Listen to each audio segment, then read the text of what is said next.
এই শীতের মৌসুমে ঘুরতে বেরিয়ে পড়েছিলাম সুন্দরবনে বাঘ দেখার উদ্দেশ্যে, যেখানে প্রতিনিয়ত সংঘর্ষ চলে প্রকৃতি ও বন্য প্রাণীদের। আপনিও কি সুন্দরবনে বাঘ দেখতে যাওয়ার প্ল্যানিং করছেন? তাহলে ভিডিওটি সম্পূর্ণ দেখবেন।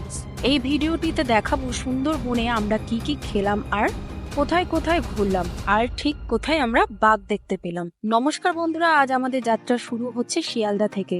ওখান থেকে সকাল 7:42 ক্যানিং লোকালে উঠে পড়লাম আমরা। আর এই ট্রেনটি যত সকাল সকাল ধরা যেতে পারে ততই ভালো। আপনাদের জন্য ট্রেনের টাইম টেবিল শেয়ার করে দিলাম। চারিদিকে দৃশ্য দেখতে দেখতে আমরা পৌঁছে গেলাম ক্যানিং স্টেশনে। শিয়ালদা থেকে ক্যানিং এর দূরত্ব 45 কিলোমিটার। সময় লেগেছিল প্রায় 1 ঘন্টা 15 মিনিট মতো। এখন আমরা অটো ধরে যাব সোনাখালী। ক্যানিং এ নামার পর থেকে সোনাখালী যাওয়া এবং সুন্দরবন ঘোরানো, থাকা, খাওয়া সবটাই ট্রাভেল এজেন্সির দায়িত্ব। চারিদিকের মনোরম দৃশ্য দেখতে দেখতে আমরা অটোয় চেপে পৌঁছে গেলাম সোনাখালী ঘাটে। ওই আমাদের বোট চলে এসেছে আর এই বোটে করেই আমরা সুন্দরবন ঘুরব। সবাই একে একে আমরা বোটে উঠে পড়লাম আর বোটে উঠতে না উঠতে ব্রেকফাস্ট চলে এলো। ব্রেকফাস্টে ছিল লুচি, আলুর দম, সঙ্গে জয়নগরের মোয়া। এদিকে আমার মেয়ে নিজের খেলাতেই ব্যস্ত।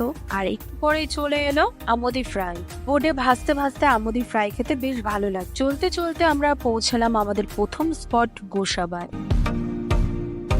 এখানে আছে রবীন্দ্রনাথ ঠাকুরের বেকন বাংলো। স্যার হ্যামিল্টনের আমন্ত্রণে কবিগুরু রবীন্দ্রনাথ ঠাকুর 1932 সালে এখানে এসেছিলেন। এখানে রবীন্দ্রনাথ ঠাকুর ও বুদ্ধদেবের মূর্তি আছে। এখানে সুন্দর একটি পার্ক আছে বাচ্চাদের জন্য। সব বাচ্চারা বেশ আনন্দ করছিল এখানে।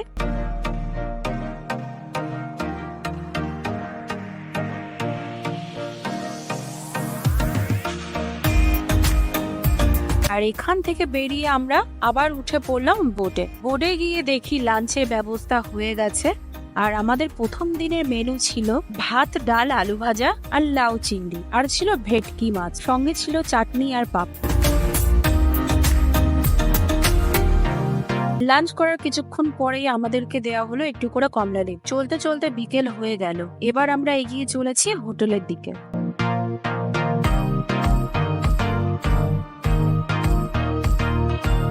হোটেলে পৌঁছাতে আমাদের সন্ধ্যা হয়ে গেল। যে হোটেলটিতে আমরা ছিলাম সেখানে খুব সুন্দর দেয়ালে চিত্র করা ছিল। রুমটি ছিল বেশ বড়, অ্যাটাচ বাথরুম, গিজারের ব্যবস্থা ছিল।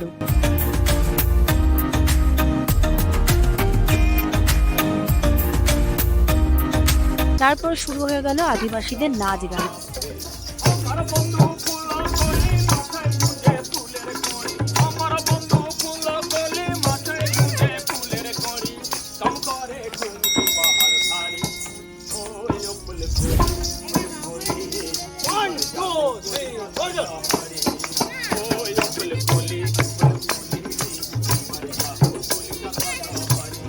আর আদিবাসীদের নাচ গানের সাথে মেতে উঠলো বাকি সবাই।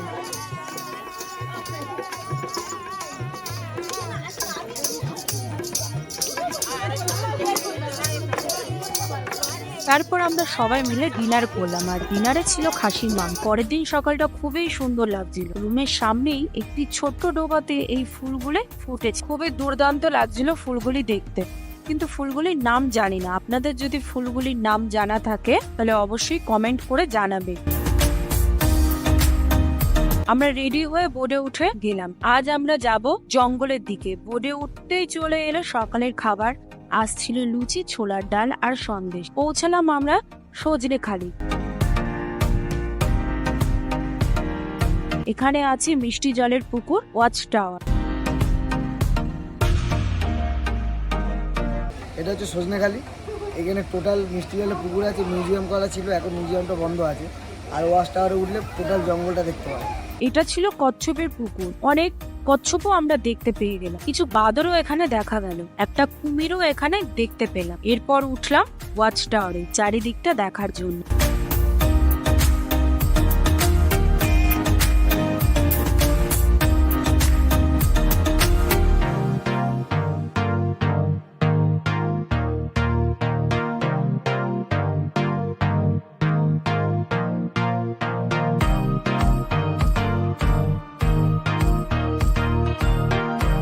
তারপর সবাই মিলে বোটে ফিরে গেলাম। কাল যেমন ছিল আমোদি ফ্রাই, আজ ছিল চিকেন পকোড়া। নদীর বুকে বোটে চেপে চারিদিকে সবুজ দৃশ্য আর সাথে চিকেন পকোড়া, বেশ জমে গেছিল ব্যাপারটা।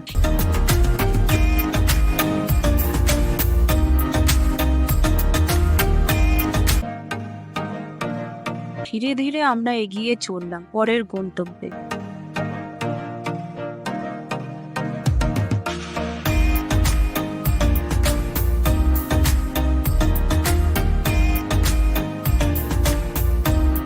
এসে পৌঁছলাম সুবর্ণখালী।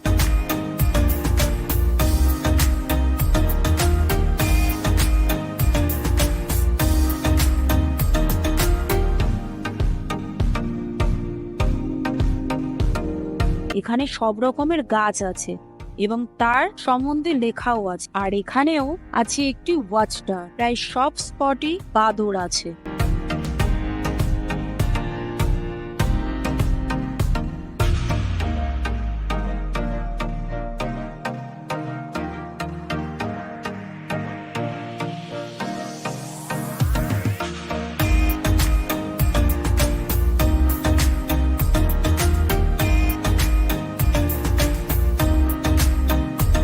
তারপর আবার সবাই বোটে উঠে রওনা দিলাম জঙ্গলের দিকে বাঘ দেখার উদ্দেশ্যে। লাঞ্চের সময় হয়ে গেল আর সঠিক সময়ে লাঞ্চ এসে গেল। আজকের মেনুতে ছিল কাঁকড়া আর পাবদা মাছ। কাঁকড়াটা খেতে খুবই টেস্ট ছিল। পরের স্পটে পৌঁছালাম আমরা। আর পরের স্পটের নাম হচ্ছে দোবাকি ক্যাম্প। এখানে প্রায় 8 কিলোমিটার পর্যন্ত জঙ্গলের উপর দিয়ে ব্রিজ ছিল।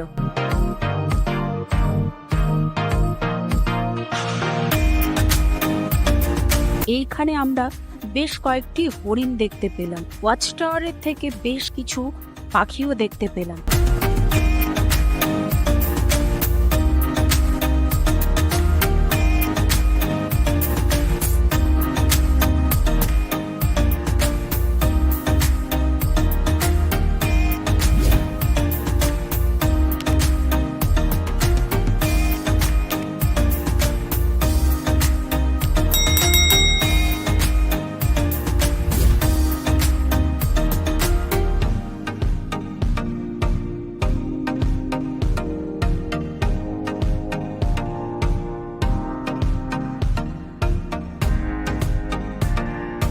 এই হরিণটিকে বেশ কয়েকজন পাতা দিচ্ছিল, যেটা হরিণটি খাচ্ছিল। কিছু লাল কাঁকড়াও দেখতে পেলাম।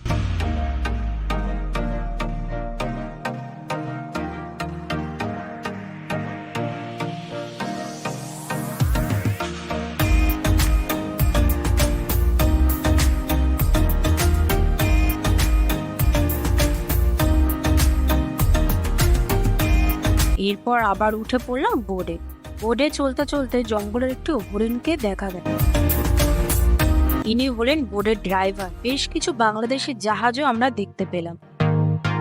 বাঘের দেখা না পেয়ে কিছুটা নিরাশ হয়ে সবাই এগিয়ে চললাম হোটেলের দিকে। আজও হোটেলে পৌঁছাতে বেশ রাত হয়ে গেল। গিয়ে সবাই ডিনারও করলাম। ডিনারে ছিল ফ্রাইড রাইস আর চিলি চিকেন। পরের দিন সবাই রেডি হয়ে লাগেজ নিয়ে বেরিয়ে পড়লাম বাড়ি ফেরার উদ্দেশ্যে। আজই ছিল এখানে শেষ দিন। প্রতিদিনের মতোই আজও বোর্ডে ওঠার পর সকালে জলখাবার চলে এলো, কিন্তু আজ আর লুচি নয়, ছিল চিড়ের পোলাও আর সঙ্গে মিষ্টি। সাথে প্রতিদিনের মতো চাও ছিল। কিছু পরেই এলো ভেজ পকোড়া। আর একটা কথা, খাবার দাবার কিন্তু ছিল যাচাই, আপনি যত খেতে পারেন। এরপর বোর্ড এগিয়ে চলল পরের গন্তব্যে ঝড়খালি।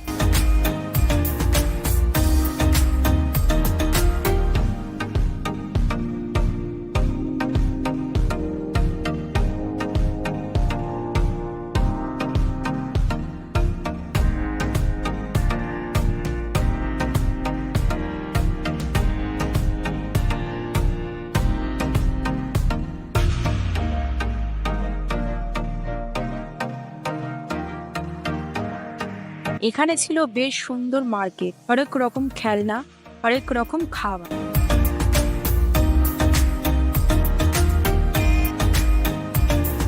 এটা হলো বাঘ রেস্কিউ সেন্টার।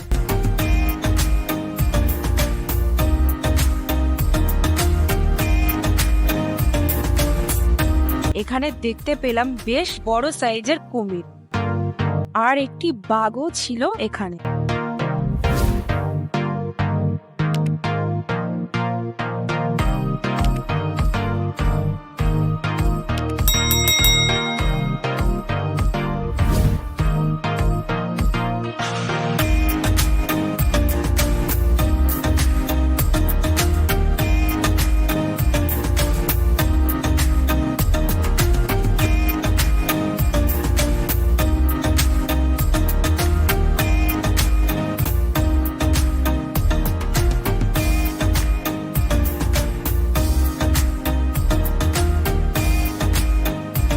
এখান থেকে বেরিয়ে একটু খাওয়া দাওয়া করে কেনাকাটা করে আবার বোর্ডে উঠে পড়লাম। এখানের কদবেল মাখাটা ছিল খুবই অসাধারণ খেতে। বোর্ডে গিয়ে সবাই আমরা একটু নাচানাচি করলাম, তারপর সবাই লাঞ্চ সেরে নিলাম। আজকের লাঞ্চে ছিল কাতলা কালিয়া আর সঙ্গে গলদা চিংড়ি। বোট ধীরে ধীরে এগিয়ে চললো সোনাখালী ঘাটের দিকে, যেখান থেকে আমরা যাত্রা শুরু করেছিলাম।